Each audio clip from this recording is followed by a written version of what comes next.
First of all, you don't know me. We're all about that high school drama girl, all about them high school queens. We'll take you for a ride in our comic girl, drama girl, cheering for the right team. Drama queens, smart girl, rough girl, fashion but you're tough girl. You could sit with us, girl. Drama queens, drama queens, drama queens, drama queens, drama queens.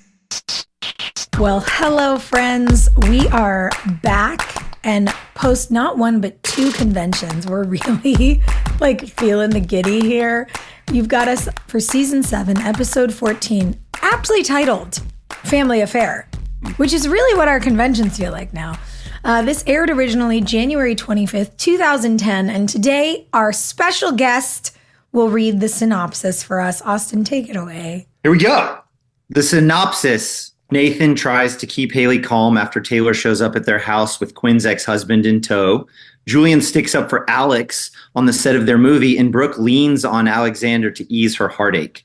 Meanwhile, Clay gets a chance to prove his commitment to Quinn by helping her through a dinner with her sister and David.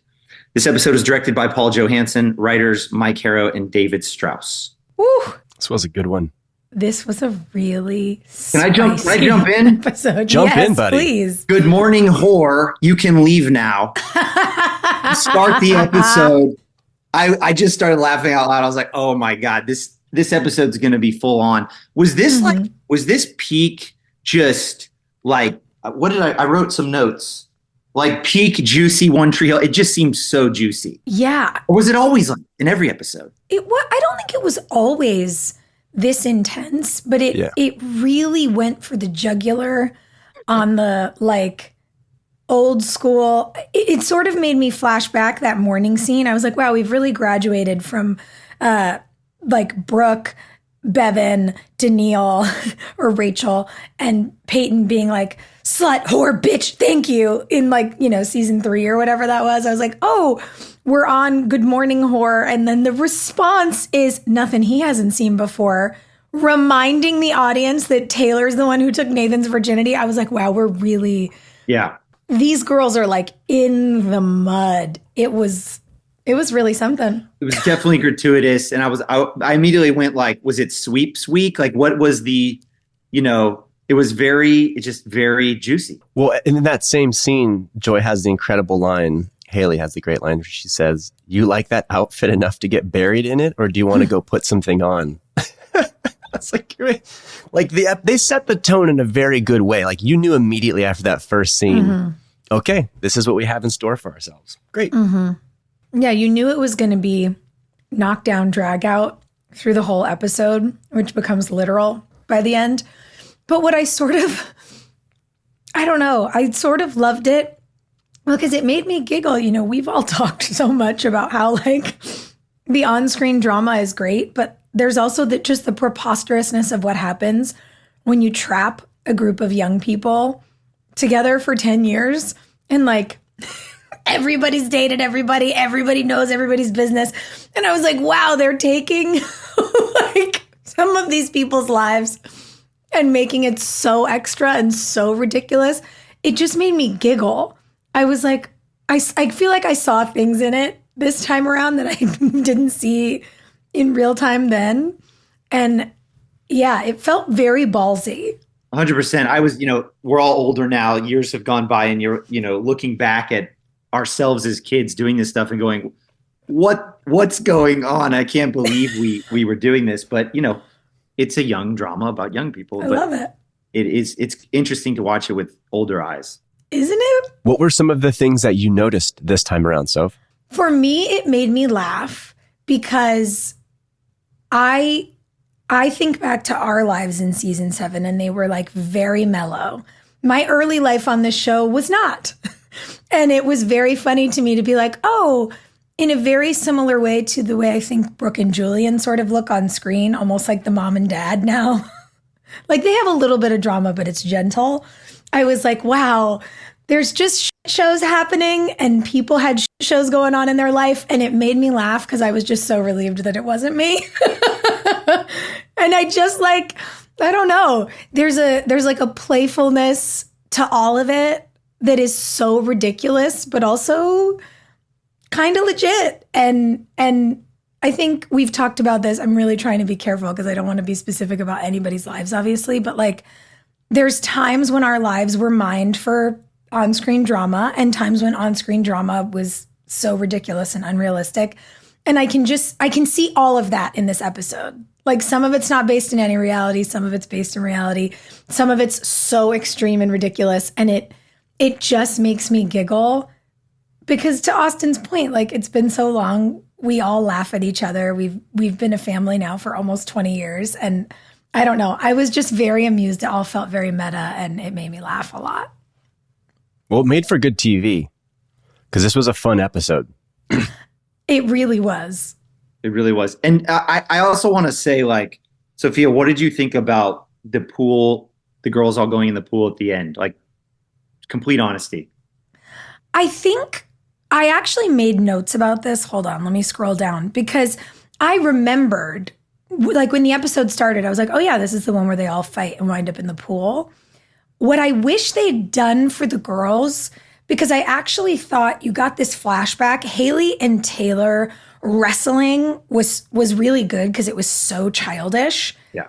And what bummed me out is that they very clearly just wanted the girls to end up in the pool. Mm-hmm. And I was like, wouldn't it have been great if they'd shot something where, like, I don't know, Taylor had gotten Haley on the ground and, like, wouldn't get off of her. And so Quinn shoved Taylor in the pool and then Taylor grabbed Quinn's leg. Like, I would have loved to have seen everybody wind up in there in a little bit of a messier way. And I was kind of bummed that it worked, obviously, and it was probably a safety thing. Let's be real. But I was bummed that they just had Chantel knock everyone into the pool, like, kind of out of nowhere. I was like, oh, that doesn't track. And, like, I felt like it was a missed opportunity to give them a little more comedy. And that bummed me out a little bit. And I only say that because Rob and I have been talking a lot lately. And we did this last week when Joy was with us. For our friends listening, she's on her book tour, so we don't have her this week. So sweet Austin came to fill in, so thank you. Woo. But, like, we talked last week about how there are these opportunities to have things be really grounded, and they're almost there. They're 90% of the way there, and then they're 10% lazy. And I was like, I would have loved to have seen Quinn, like, try to rip Taylor off of Haley, and then they all fall in the pool. But I was like, they had her, like, dive at the girls like a lineman in a football game. And I was like, why did you make her do that? Because she's, like, a tall, elegant person who also is strong and could totally do, like, a stunt sequence. And I was like, oh man, it was all working for me until they just made the girls get wet to get wet. And that bummed me out a little bit. Is that why you're asking? Yeah, exactly. I have two minds about it. One, it was hilarious and entertaining. And then the second part of me starts going, okay, this is a little gratuitous. The guys are drinking beers and watching. And I'm glad they weren't in underwear. You know what I mean? Like, yes. You know, if Nathan had, like you said, if Nathan had, like, maybe tried to intervene and then he gets pushed, or if it had been more of an accident, or even if, melee, like you said, or even guys in trying to whatever. But it did enter the realm of hot girls fighting in a swimming pool. Dudes watching. And I was like, I totally agree with you. And everyone's already so dressed up. Like, it's a dinner at home and girls are in, like, mini skirts and corsets and 4-inch heels. Like, it's already so crazy. And then they get in the pool. I don't know. I saw both sides of it. I liked the goofy sibling thing, and I wish we'd leaned more into it because, to your point, the girls were, like, so hot in the outfits that I was like, give us the goofy all the way across the finish line in this one moment, please. Yes. Yeah, you can earn it a bit. It kind of feels like it's sort of like when you watch sometimes you watch a performance of an actor and you go, did they just shoot the first take or the rehearsal? You know, it's sort of like, okay, like, you got the words right. You know, it felt like it was in the writer's room. Someone just pitched it and it went, don't go any further with that idea. It's perfect. Yeah. Because it's like, we'll just very obvious. Exactly. They end up in the pool. I don't know. Maybe one grabs the other and the other pushes them both in. Perfect. Don't change a thing. Yeah. Yeah. I was, and I'm not here to rip the episode at all, but I was wondering why anybody would sit down at that dinner. I'm going, why is anyone choosing to sit down at this? I wish that would have been like, that dinner would have come together in a different way. Like everyone chose for some reason to sit down at that table. And I was like, no, why is this? That one bumped me. The one place where I got it, and I actually thought it was a really great scene for them, Joy and Chantel did such a good job in the scene at Clay's beach house, because Haley is like, why are you doing this? And Quinn's like, because this is who Taylor's always been. So I can't let her get to me. And Haley makes a joke about killing her. And what bummed me out is there was such a good button on that scene. Like, yeah, I'm going to kill her with kindness. Like, cliches are a cliche for a reason, you know? And they didn't take the bait on it. And I was a little, again, I was like, writers, come on. Like, you've gotten us 90% of the way there. Finish it. But I did like the idea that Quinn was like, listen, I understand why David's upset with me. And I'm just going to have to take it. And my sister's always been an asshole, so she's going to be an asshole. But I liked that felt grounded. And then so many other things didn't. And like, I'm sorry, but saying grace and Taylor saying, I have been calling out God's name a lot. I was like, oh, they're just, it was so, and then she teaches stripper aerobics and the rest, as they say, is sex. I was like, no woman talks like this. If she made the God joke, that would be the end of it. They make out at the table in front of other people and no one gets up to leave. Right. Oh, that's what I'm talking about. Like, I have two minds of it because it was ridiculous, but I was also just laughing my ass off and enjoying the hell out of it.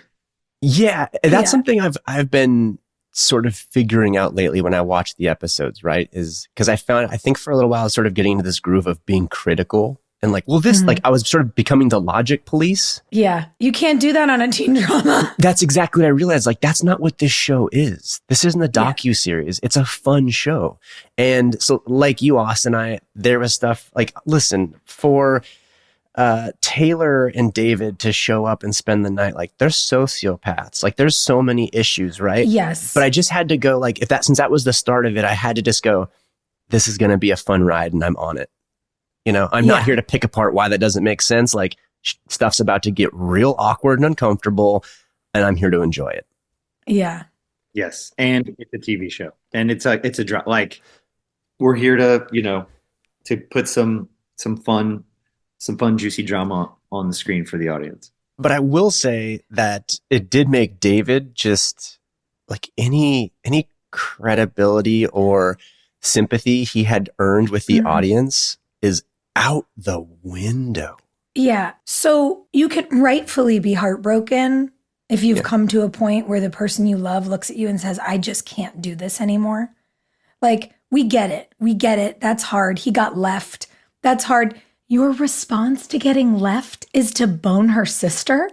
Like, what? Sir, what? It's so crazy. And then they wrote, this is what made me nuts. They wrote this thing that he was so mad at her for lying that she'd moved on faster than she had, as if that's the worst thing that's happened in this dynamic since they broke up. Like, he's dating her sister and he's mad that she suggested she'd moved on more quickly physically than is true. Right. Like, I was like, you can't be mad about that. In what world are those two things comparables? Like you fibbed about sleeping with this guy to push me away. I actually went and sought out your sister and slept with her. And am dating her and brought her home for dinner. What? Oh, it's so petty. It's so small time and petty. But it also, and I want to be clear, I wouldn't say this in a Zoom room with two of my favorite men if you weren't two of my favorite men. Like I say these things in front of men because I'm like, you're on the inside. The men who wrote this, like what this says to me about the man who ran our show and the way he looked at women, I think that's why, like, and now I'm so uncomfortable. You know me, the minute I say something that I worry could ever like be taken the wrong way, then I have anxiety for 2 days. I was like laughing about how they took little things from everyone's lives and then made them 100 miles an hour, psychotic, insane, sprinkled in and hot fire dust on the show. Like all of this stuff I'm giggling about from the beginning. But like, it's actually so nuts that we were in an environment where someone equated these sorts of things. Like, I've moved on because this really wasn't healthy for me into this is equal to your ex sleeping with your sibling and sticking their tongue down their throat at you, like at your parents' dinner table, essentially. Like,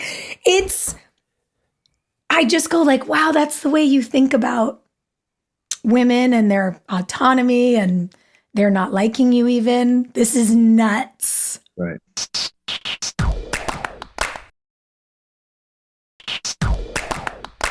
In that same vein, to switch scenes for a moment, how about when we are on the set of their movie? It's the first time we've been in Lucas's house on set, and Julian and his dad are talking, and we see the director actively groping Alex. Yes. And unfortunately, the response Julian and his dad have is to make a joke about it. Oh, not great. I was like, what? I know. know. He's a good guy. Why is this taking so, what? That blew my mind. They're like, well, I guess he's a hands-on director. What? What are we doing here? The way we're looking at it, I don't remember how I felt when I watched it back then, but I wonder how people felt when they watched it when it was on. Like, was that just like, oh yeah, director's grabbing her butt. Cool, that happens. Or were people going ick then? I don't think so. I don't know. Especially because it doesn't take long for you to sort of eventually step up and be a hero about it. I don't like, we didn't leave that like hanging in the air too long before. Oh, good point. Yeah. Oh, I see. Yeah. But that guy, he's just, and again, is a teenage, but he's just like this extreme caricature. Well, I was just going to say caricature. He's not a real person. No. He's like a twisty mustached like villain guy. And I thought you, Austin and Jana, were so good in that. Like, you guys grounded this relationship that the characters have built. You tried to give her great advice, let her be strong. You asked him to back off, all these things. But he didn't feel like a real person to me, which feels like a disservice then to the two of you, because you're great actors and you have to essentially act with like the Cookie Monster. Yeah. Yeah. You guys talk about how he's a good director, but it would have been so easy to get, like, it would take 10 seconds to see him actually giving a substantive note. You know what I mean? Because the problem was, it was just vitriol. It was playing grab ass and being mean. It's like, we didn't see him direct. We didn't see him being a genius. We just saw this guy where it's like, and when you do that, then it makes everyone else look bad for going, why is no one saying anything? Whereas like, if he had a good note or something, then you're like, I see the predicament. He's good for this, Yeah, right. Yeah. And Julian still could have come in to save the day when he said something disgusting. But yeah, like the things that Taylor has to say feel so extreme. The way that this director talks felt so extreme. Like that a man would look at you and be like, well, she's gone down more times than the sun. What? Yeah. That is so gross. Like, what? And I don't know. It just felt, it's like in these moments where I catch myself saying like our boss's name to myself while I watch the episodes as like a swear word, I'm like, fucking Voldemort. Like, it's just like that guy. You just had to get it in there. And I don't get it. I hate doing this because it's in the can. It's years ago. I know. No. But like, I was thinking of a way that might be more interesting and like, it's pointless. But if we could have had a moment where the director and Alex thought they were alone and he did something more subtle, like just touched her shoulder or said like, hey, or Julian overheard, do you want to get a drink tonight? When he thought they were alone. And then what that does to Julian and the audience immediately was like, oh, is this guy going to cross the line? Like that was a really interesting way to explore something that, by the way, still happens. Yeah. All the time. Yeah. Like, something like that, instead of just this very out in the open, I don't know. It could have been, That would have actually been so much more threatening as well. Mm-hmm. You know, as opposed to this guy just doing it in the wide open. Exactly. Especially because you guys are in Lucas and Peyton's old house. Like, if you had, been doing something in Lucas's old bedroom and then turned to go into the hallway, but heard them in the hallway and like leaned in, and we see you on the other side of the door frame, especially because you and I are in that scene in there. And I'm like, well, they're painting my high school a fugly shade of brown. Like, it could have gone from funny to not funny really quickly. Yes. In a way that would have made us uncomfortable. We would have understood that this man knows Alex is supposed to be sober and is suggesting they go to a bar. Like, all of this is bad for her. Yeah. And it could have been more interesting. Absolutely. Absolutely. One of the things I loved about this episode was all of our storyline. I thought it was so good. I thought it was so fucking sweet. I love that Victoria, for whatever reason, is suddenly obsessed with the movie Seven and can't stop talking about severed heads. Yeah. Yeah. And when she sees how sad I am about your stuff, the fact that the mom sort of acts like a child and gets the other boy to drop off the box to prove a point was so cute to me. And what it allowed for us, like, you came in so hot yelling, and I was like, wait, what? And the fact that by the end of the episode, I was so surprised by it. I didn't remember it, but I loved it. Yeah. And by the end of the episode, when we get to the beat where I'm like fishing and I'm like, so I'm the best person for this job. And you're like, yeah. And we're doing the little dance around the clothing racks. It was so precious to me. It made my day. I got to say, the clothing rack dance, was that Paul's idea?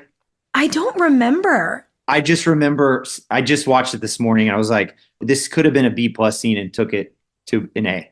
Yeah. Just that kind of coy playing with each other, just a little movement, you're obstructed, I'm obstructed, then you see us, then you don't. It's just, It was really well staged. Yeah. It gave it this really fun, playful energy. And I felt like it built really well off of the scene when you came back to Close Over Bros, calmer. And you said, look, you're the only one I trust. You don't even have to look at me if you don't want to. In the back of the store. Yeah. And I'm like, oh boy, this is going to be hard. And then we get to the thing and it's this little dance. And it was such a great device. And I just loved it. I was like, oh, we're cute. And then also, after the episode was over, I went back and watched the opening again because I wanted to see all the names and who wrote and directed and everything. And I saw the scenes from the previous one again and realized we just broke up the night before. Yes. It's so intense. Okay, so the next day we're already starting to put it back together. That's hilarious. Yeah. But can I tell you, as a Brulian fan, I was very grateful for that. Like, I've watched you guys fight and be on different pages for a few episodes, so this was a welcome reprieve to get to see you guys beginning this dance of finding each other again. And it was cute as heck. Like you said, the chemistry's great, and it worked very well. Nice. Speaking of Alexander Coyne, first of all, hilarious that he can't just say, hi, I'm Alexander. He has to. And it's just funny because Coyne is such a funny last name, Yes. But the shirt he is wearing when he comes to drop off Julian's stuff, I mean, that is a baby Gap extra small. I laughed because that has been one of my biggest CW experiences. Is like, what shirt does Rob wear? A large? Put him in a small. Like, I spent so many years in shirts that were way too small for me. So when I saw him carrying that box in just the shirt begging, please get off me, I laughed so hard at that poor guy. Like, we get it. He's handsome. He's fit. Get him a bigger shirt. Yeah, it's really funny. It's cutting off his circulation, He's such a good sport. And something I will say I really appreciate, obviously at the time when we were shooting, it was supposed to be this rivalry between you two. And watching it back, I realized how, like, he plays a lot of it so subtly. And I don't know, I really appreciate it. Mitch did such a good job of showing up and just being a good guy where you kind of don't know as an audience member, like, does he like Brooke or is he just really a good friend to her? Is he a good new addition to her work life? Does he feel chemistry?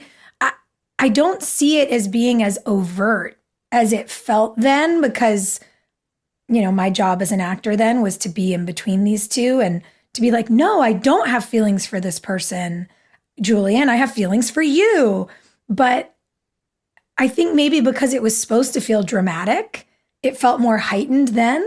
And I'm watching it and I'm like, good on you, Mitch. Like, he does a really great job of not really revealing, like, does he or doesn't he like this girl? And I really like the way he plays these scenes. Yeah. I think there's a trap in this writing that a lesser actor would have fallen into, which is if you don't layer it with sincerity, it's overtly, like, it's so clear he's into you and he's hitting on you. And then that does Brooke a disservice because if you even start entertaining that, it's like, what all this dude is doing is just coming in hot all the time. But because he does this thing where he is just seeming to be wanting to be a good friend to you, it makes him more appealing. It kind of muddies the water. So we don't really know what's going on. Mm-hmm. But he did a great job with it. Yeah. Can I tell a quick story about Mitch? Please. Yeah. So I don't know if you remember this, Sophia, but we had a late call one morning and there was, I always make everything about surfing. I knew it. I could feel this was going to be a surfing story. I love it. There was a hurricane brewing in the Atlantic. And we had a late call and Mitch really wanted to go surfing. And I was like, hey, man, tomorrow morning is going to be like the best day of the year. Like, it was going to be that good. He goes, yeah. He was so down. He was such a nice, positive guy. He's like, yeah, let's go. He was so excited. And we go out there. And I'm not even kidding. It was the best I'd ever seen Wrightsville Beach. And he paddles out. And it's big and hollow and powerful and dangerous. And he's just getting destroyed.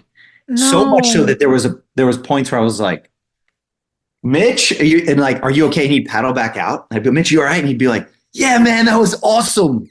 And his sort of smile and his attitude, just after getting destroyed, was always a smile and happy. And like, he had the best attitude. And I think he, that's what he brought to the set every day. Cause it's not easy to come into, as we all know, it's not easy to come into a show that's up and running and you're playing like the guy that's in between a couple, like it's not easy. And, he was so positive and he just brought the right energy. I hadn't thought about this until you just said that. Do you think that helped you guys bond as friends? Because that's what you did in season 6. Like, Julian comes in and the whole audience is going ballistic because they think he's going to screw up Lucas and Peyton. Right. And then Julian and Brooke end up together and then Alexander comes in to screw up Julian and Brooke. Like, it's kind of an interesting domino effect, right? I might have had a little Tinder spot for him, Yeah. Yet here I came in, brand new season 7, and I didn't get asked to go surfing once. And I didn't know how, but I would have liked to have been invited. I feel like Miss Lauren when Skills didn't invite her to Los Angeles. It would have been nice to be invited. That invitation's on its way. It's going to happen. Okay, guys, next convention, we're going a day early and Austin's taking all of us surfing. Deal. I will say you are a good teacher. Thank you. Here's a fun BTS throwback. In like obviously this world, I did not get in the hurricane waters because I'm not on a suicide mission. But Austin did on like baby wave days really take the time to try to teach me to surf. And there was like a solid 2 weeks, Rob, where I was really feeling it. And by the way, nothing will make a girl feel cooler than walking down Wrightsville Beach with a surfboard. Like, people were like, whoa. And I was like, this is tight. I've never felt cool at anything. Like, I was a theater kid and not even a musical theater kid, just a theater kid. And I didn't have that experience at my tiny all-girls school.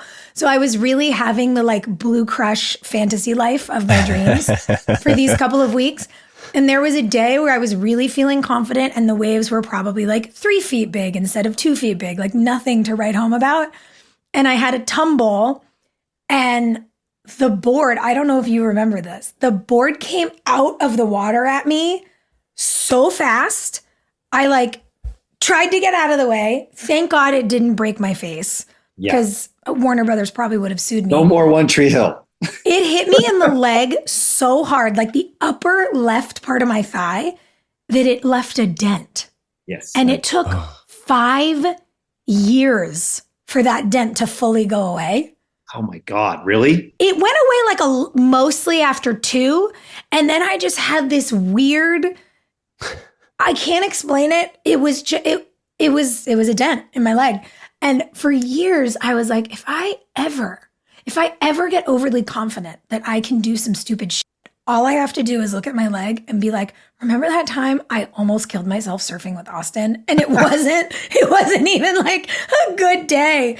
Yeah. It was child's play. And I was like, not for me. I'm going to go back to the theater and sit in the dark and run the light board. That's what I do. It sounds silly, but surfing just offers all kinds of lessons like these. Like, it's a lot. And then what did I do? I came home and I started a podcast, which is essentially running a light board indoors in the dark. Yeah. I was like, I know what I'm good for. Wait, before I forget, I wanted to pop out to kind of a different topic. When I was watching your scene on the deck at your house, and it was Topsail, right? Topsail Beach, where Clay's house, right? Topsail, yeah, you're right. Yeah. And you guys are on the balcony, and then behind you in the background are sand dunes and like open land. And I just started drooling this morning watching the episode going, oh my God, I want that house. I want to live in Clay's house. I want to be on that beach. There's like space. You don't have a house right next to you. I was just drooling over, and your car, of course, too.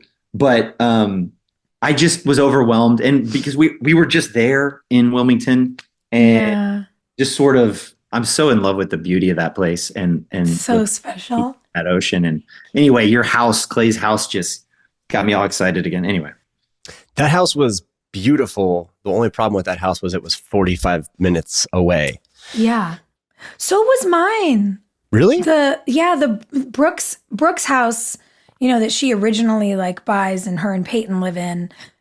There were all these scenes in that, I guess it was season 5, where Hilarie and I would sit up on the deck, which was like 3 stories up overlooking the marina. And we did that in Carolina Beach. Oh, I worked there. I remember that place. And that's why eventually we just stopped going outside at Brooke and Julian's, because it took so fucking long to get there. Oh, I remember the very last scene I think we did there was you and me on that bench. On the dock. Yeah. Mm-hmm. And I remember getting the message. It's like, yeah, we won't be coming back here anymore. It's far. Yeah. At one point, Brooke calls Haley Jilly. Jaylee. Jaylee? Jaylee. Because Haley, and that's why she makes the joke, like, I hate my name. Mm-hmm. Because I say to her, you've been arrested more than anyone I know, Jaylee. And she's like, God, I hate my name.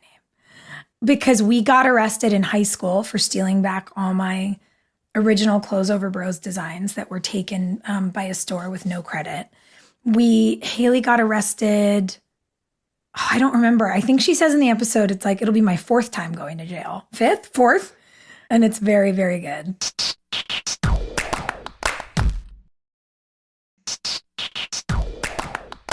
It was really cool to see Gregory Harrison, who plays Julian's father. We actually became great friends through the show, and we ended up going on a vacation together. Like, I love that man. And anyway, I hadn't seen him in a long time, so it was really great to see him on my screen. And kind of, I will say, one of the coolest things that happened to me on the show was having them write parents for Julian and having them come through. That was a lot of fun, and it gives a character so much more dimension. And I was really lucky to have Sharon Lawrence and Gregory Harrison as my TV mom. Sharon was your mom? Yeah. Oh, I love me some Sharon Lawrence. Oh, get ready. She played my mom in a couple movies. She did? Oh, that's so cool. Yeah. She's the best. She's so great. And Gregory Harrison, I got to work with on a different series, and we became pals. He's great. Also, he's a surfer, so of course you guys get along. But he's a lovely guy. Didn't you guys go to Catalina or something? No, we went to Indonesia. We went on a surf trip to Indonesia. Oh, the big surf trip you went on. Okay. Yeah. But I don't know why I remember there were talks about you guys like going to do a Catalina trip, but maybe that'll come soon. He talked about Catalina a lot. He might have had a place there or something, but I think that never happened. But I will say this, Greg did a very famous movie called North Shore that was an 80s surf movie. And when we were surfing in Indonesia, I shit you not, people paddled up to him and went, Chandler! No. He gets recognized in the water in Indonesia. Wow. That's so cool. It was really cool. Some guys, we were on a boat and some guys paddled over with beers to our boat and was like, Chandler, can we have a beer, bro? Oh my gosh, that's awesome. That's incredible. I love that you guys had Gregory and Sharon Lawrence overlap. Hilarie and I had Marky Post overlap. What? Yeah, Marky played Hilarie's mom and she played my mom on PD. Oh, that's awesome. So it's like, I don't know, we just had these really special years with some of these folks. And really cool. Marky Post is a legend. oh, Marky was just the most amazing woman.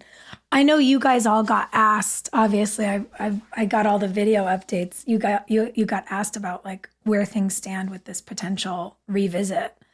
Mm-hmm. And I mean, Rob and I talked about this a few weeks ago, and obviously you know Austin because we talked about it last weekend, but it's like, it's a bummer when something leaks and you don't actually have anything to say, but thinking about it and you know, having to kind of answer questions without answering them, like, it's so cool to me that we're sort of in the position now where we might get to play the young parents. Mm-hmm. And I don't know, I'm like, it's such a crazy thing that part of what excites me the most about if we get to do this is like, what if we get to bring all our parents back too? Like our on-screen parents. Could you imagine like a generational moment? I would sob. I think I would actually cry the whole time. It would be very much like our final episode where I just walked around the stages in tears for 2 straight weeks. There's so many people came through. It's a 9-year show. So many actors came through. There's so many characters that are in the sandbox to play with. Cool. Like, I can't even imagine like how fun and difficult that could be. Yeah. Oh, just so sweet. I don't know. Yeah. And all of the families that have been built out of this too. Like I had one of those moments. Obviously it's so fun having the David character, as extreme as the storylines are, because Scott Holroyd is just the nicest person in the world. Mm-hmm. But having Miss Lauren and David in this episode, I was like, oh my God. Like our friends, when they first started working on this show together, didn't even have kids yet. Yeah. You know, and I think about their family now. It's just a trip to me. It's so special. It's so cool. So 2 things around, well, before we get to that Miss Lauren scene with Mouth, is how I loved this scene. Mouth is now back at their apartment. And there's this great exchange when Millie's getting ready to leave for work. And she says, she asks him, like, how long are you staying? And he says, a day or 2. Yeah. And she stops and says, but you'll be here when I get home? And he says, yeah. Yeah. And she says, that helps. That helps. Oh. It made me, I started crying. It was so sweet. And again, especially after this ridiculous storyline of her after school special, like, it was just so nice to be getting our Mouth and Millie back in this, like, sweet scene of connection. But then I will say, I had a really funny moment when Miss Lauren shows up and Mouth is cleaning up this, you know, the apartment looks like a Fiona Apple music video. It's an absolute disaster. And she shows up and she's like, well, I'll help. And they start playing this like cute game of like recreating a crime scene. And because I don't remember much of the show, I was like, hold on a second. Yeah. Are Mouth and Miss Lauren about to make some bad decisions together? I thought so too. I had that moment too where I was like, what's happening? What's happening? And then I went, no, they're both just adorable. They're just adorable. And they miss their people. But I had a moment of panic because the episode is so extreme and outlandish and has taken like what might be the craziest things that have ever happened to anyone and ratcheted them up from 10 to 100. I was like, no. Oh, I had one of those. It was like a no, getting closer to the TV and then an oh, resting back into my couch. I find stuff like that so interesting because then I go, okay, was it in the lines or was it in the performance? And it's something that happened just because the 2 actors had a cute moment, or was it actually in the writing? That's a good question. Did the writers want that to happen, or did that just happen accidentally? Well, and there's a thing too, right? Where like everyone has chemistry. Chemistry doesn't have to be sexual. It doesn't have to be romantic. But when you really get along with someone, when you share a sense of humor, like you have chemistry with your friends. Like me and Rob. Exactly. You and Rob have, I mean, honestly, sometimes I feel like I should leave the room. It's electric. It's really hot. Sometimes I don't know, as a viewer, I was watching them and I was like, their chemistry is so good, but it's so sweet, but it's also chemistry. What's happening? And that's a fun place to be 7 years in to realize you don't know something with characters that at this point almost feel like your family. I really liked that. And tonally, the episode is so unhinged that it is entirely within the realm of possibility that this might be going down. Because by the time we get to this bit, we've already seen some outrageous stuff happen. And it's perfect because like you were saying, so if it's in no way is it heavy-handed. It's kind of all circumstantial, right? Yes. Mouth has been through it with Millie. It's been nothing but like pain and heartache and worry. Miss Lauren is heartbroken. And now here they are back in this apartment and they're laughing together and they're connecting. Mm-hmm. So they didn't have to do much to create that question of, oh, farts. Yes. Yep. And this is going to be like a really extreme thing I'm relating it to. But again, I think it's why it felt possible. You know, there's that very common thing that happens, you know, knock on wood, God forbid, someone dies young and then like, you know, the widowed man, the widower and the wife who's died, her best friend fall in love. Like people often bond after loss. Oh, yeah. And granted, Skills hasn't died, but weirdly, you know, our bosses did that strange thing where like they just disappeared a character for a while. So they were like, Julian got him a job in LA, but nobody's heard from him. We don't know how often they're talking. You know, Lauren's talking about him like he's just evaporated and they both miss him. And I think that's part of why you're like, wait, are they friends that are having the same sad experience, or are they going to like bond in a way they shouldn't out of their sadness? Yeah. Mm-hmm. And it left me questioning, but the questioning was kind of cool because it reminds you, I guess, that you never really know. And it was an interesting thing to have Mouth trying to process with Millie and deciding to stay and show up. And then on the other end, you know, since we've been the best of friends on the show for so long, you have Brooke who's like pushing away her feelings about Millie and who just doesn't want to deal and like can't have another person hurt her. And then you've got Victoria being like, she believed in you when I didn't. I loved that they gave that to Daphne to be this sort of rational person who really stood up for Millie. And who at the same time is so Victoria because she's like, I don't necessarily like her or whatever she says, but she was a very good friend to you. It was so snarky and yet so sweet at the same time. And I just thought the whole world they built around Millicent felt worthy of her. Like we've missed her so much, to your point, Rob, that it's nice to see everybody trying to figure it out.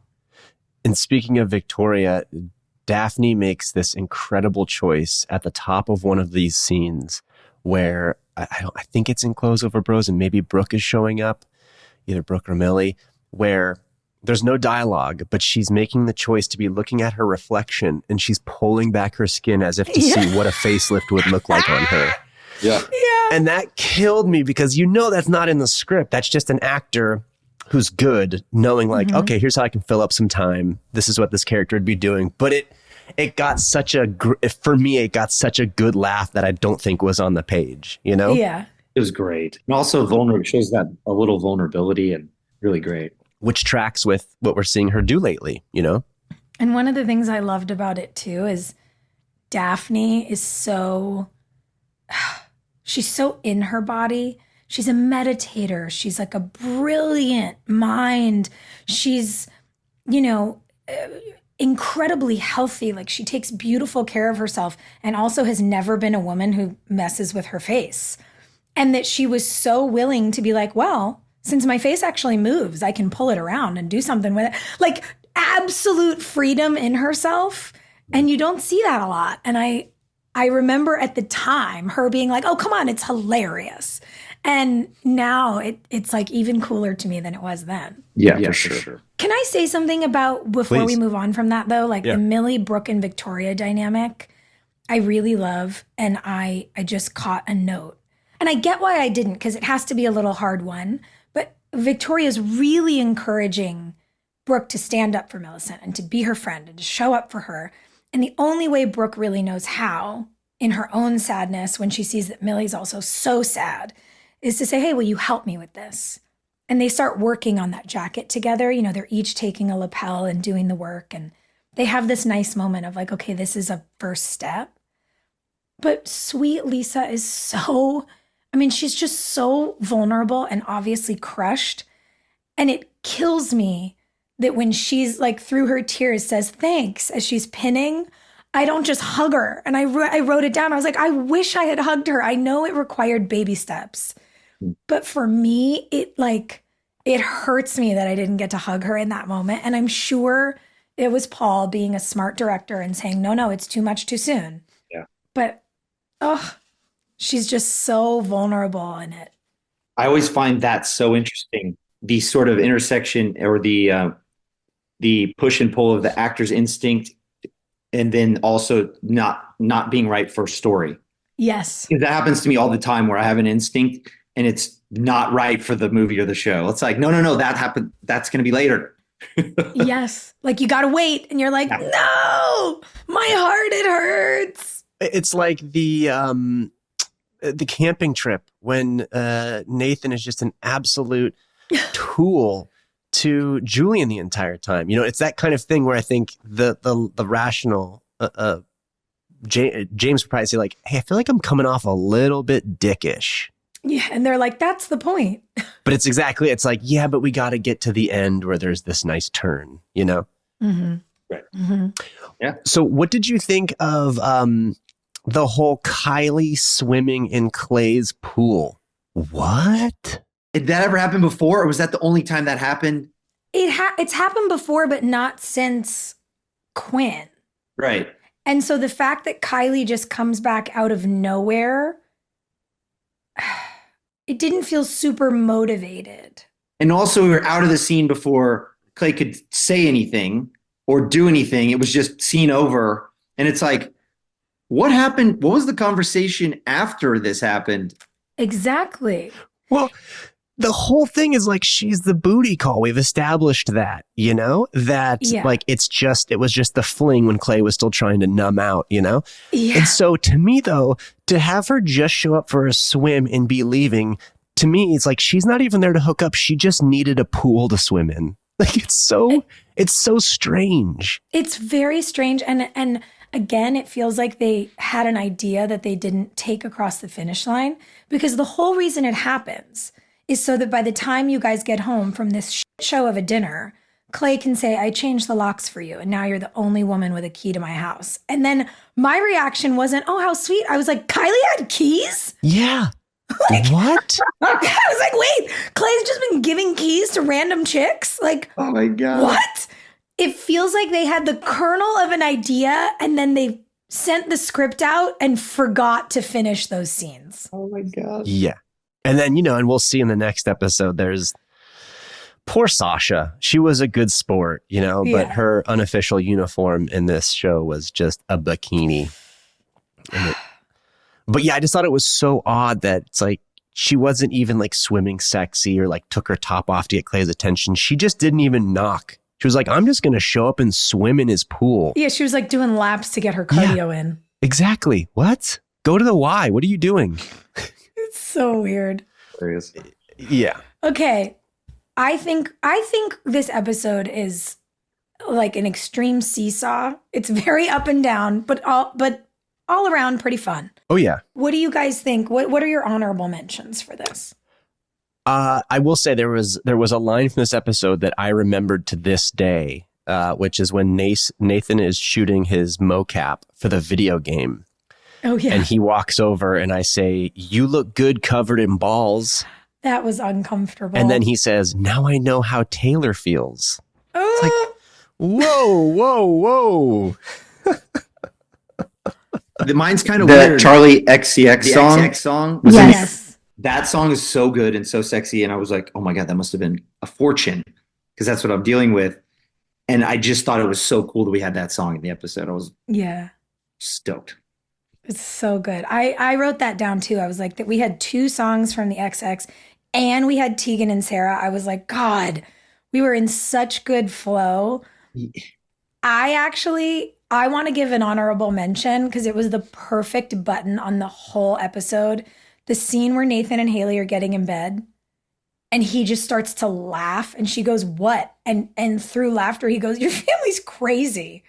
It was just a perfect little button on the episode because in a way, Nathan got to be the audience being like, what the was that? Yeah. And I thought it was a very, very great little device of comedy. So hats off to Mike and David for that. A little wink like, hey, we know this episode was a bit unhinged. Exactly. They were like, it was unhinged. We know. We're in on the joke. Real quick, 2 last things. One, did you notice that their bed is smack in the middle of their room? I was just going to say this. Yeah, the floating bed in a house that has no other modern touches is very odd. It stood out to me as well. Part of me thinks loves it and part of me hates it. I was wondering why they did that. And then I started thinking like a DP and going, oh, well, there's more depth and you don't have to be facing a wall, shooting at a wall all the time. Yeah. But maybe it looks good on camera. But you know what it made me think of, Austin? Like those visits to see all of Donald Judd's spaces that we've done. Yeah. And like, I was like, it's a really weird choice in this very kind of like Mediterranean villa home to do like the Donald Judd floating bed in the middle of an empty room that isn't empty. I was like, I don't know, but I do agree. I think it was probably a DP thing and it made me giggle. I like that we all noticed that and we're like, wait, what's going on? It's odd, but it's kind of cool. It's so odd. And also there's a scene at the very start of it when Taylor saunters out of the room. I think it's like that scene where she's wearing like the juicy shorts or whatever. Oh, yeah. And Haley turns to Nathan and goes, are you going to say something? And James takes a beat and just goes, I love you. And the husband in me went, accurate. Accurate. Yep. Also, he has such good dad jokes in this episode because when him and David have the talk and they get to the end and he goes, if Haley asks, I yelled at you and you're sorry. And then he walks away. That was great. Accurate. It's all so good. Mine's a bit of a diss, but it's not. I actually loved it. The video game animation is pretty bad. Yeah. But I kind of like loved it. It was kind of The great. schedule is so fast. You don't have the time and the money, but it was kind of. Well, and can you imagine now that thing would have been rendered in 5 minutes and looked incredible? Totally. And it's so funny. Again, like Logic Police, but if you are recording mocap for a video game at noon, you will not have a prototype Next of the year. game available at 4 p.m. Yeah, it's exactly. It's like it'll be available in 8 months. Yeah. It's so crazy. Funny. I didn't even think of that, Rob. That's really funny.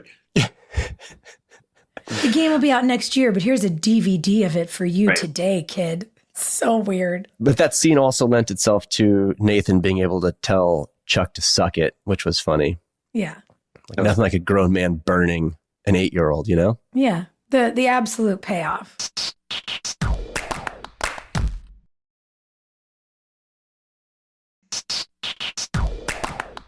Okay, guys, we have a listener question, and this is actually really sweet since we just have had these 2 conventions back to back. Shay wants to know, what is your most memorable fan interaction that you have had at a One Tree Hill convention? Oh my God. There's so many because as you guys know, people have had crazy tragedies happen to them and they come to you and they say like, this show saved my life. All kinds of amazing things come from this. So it's hard to pinpoint one, but there was this girl named Matilda who's from France. And I saw her 7 years ago when I was at Comic-Con in Paris. And, she's tweeted me and hit me up on Instagram and stuff. And she'll send me that photo of us together at the convention. And I saw her last weekend in Paris. Oh. And, it was just moving and so cool just to see her again. And she came at the last thing. I was signing something and she comes and she goes, Austin, I wanted to say goodbye. I don't know if I'll ever see you again. And it was just crumbled. And like I crumbled and I was just like, this is so beautiful and sad. Like she just has the most kindest, most beautiful soul and love that girl to death. How about you, Soph? Oh my gosh, it's funny. It's like there's so many memorable moments like running through my brain. The first thing I thought about was a couple years ago at a convention in Wilmington, Hilarie and I got to help two gals who love the show get engaged. And like to be part of someone's proposal is so cool and so special. And then to your point, Austin, like sometimes it's the best moment and sometimes it's that you were a part of like real hardship and you find out that this thing that you made helped. This wonderful little girl, Haley, that similarly, I feel like I've known her for almost 15 years now because of the show and social and all the things, like grew up being super sick. Her mom used to cut out all of our little characters and glue them onto her IV bags, like in scenes from the show when she was in the hospital for treatments. I've watched her go through all of these things for years. Cut to after college, she moved to LA. She wound up working for one of my friends, like applied for a job because she'd followed a friend's company because I'd talked about it on Instagram. And like, I get a call from my friend Elizabeth, who's like, this kid is amazing, and said she like grew up in the One Tree Hill world. Like I've watched her get better and it's so special. And like, I don't know, all of these incredible things, you know, you realize that we built a world that ran the gamut of, you know, tragedy to joy. And we've been in people's lives while they've run the real life gamut of those things. And we did too, behind the scenes, you know, on our set for as many years as we were there. And there's just something really special about this particular little world because we all feel like the same place makes us feel at home. And I really cherish that. Very nice. That's wild. So sweet. What do you got? I would say, in fact, it was at Paris this last week, and I had several fans come up and show me a picture of us together from 7 years ago. One was 11 years ago. And I was kind of struck by a similar thing to what you were saying, where it just blew my mind that this show has that kind of staying power. And to be able to like look at the picture and then look at the person ahead of me and being like, wow, we've had 10 years of life since then. And yet like the thing that hasn't changed is this show, you know, and it's still going on. And it's just such a cool opportunity to get to do. But yeah, the fact that, you know, we've been meeting some of these people for, you know, more than a decade is crazy to me. And it's still going strong. Yeah. There's nothing like it. So cool. Powerful. Well, buddy, thank you so much for joining us. Thank you for having me, guys. It's so fun to see you and catch up always. What a fun day. And next week, you guys, the next episode, season 7, episode 15 is Don't You Forget About Me. It's our John Hughes week. Oh, I'm so pumped. So good. Fun costumes. I'll go ahead while we have you, Austin, and honorable mention your ducky costume. It was really, really pro. Dude, it's so good. Very stoked on that. Very excited about that because I love 80s everything and John Hughes. That was a lot of fun. Oh, it's going to be a good one. You wore it well, my friend. Thank you, sir. Thanks, friends. See you next week. Hey, thanks for listening. Don't forget to leave us a review. You can also follow us on Instagram at Drama Queens OTH. Or email us at dramaqueens@iheartradio.com. See you next time. We're all about that high school drama girl, all about them high school queens. We'll take you for a ride in our comic girl, cheering for the right team. Drama queens, smart girl, rough girl, fashion but you're tough girl. You could sit with us, girl. Drama queens, drama queens, drama queens, drama queens, drama queens.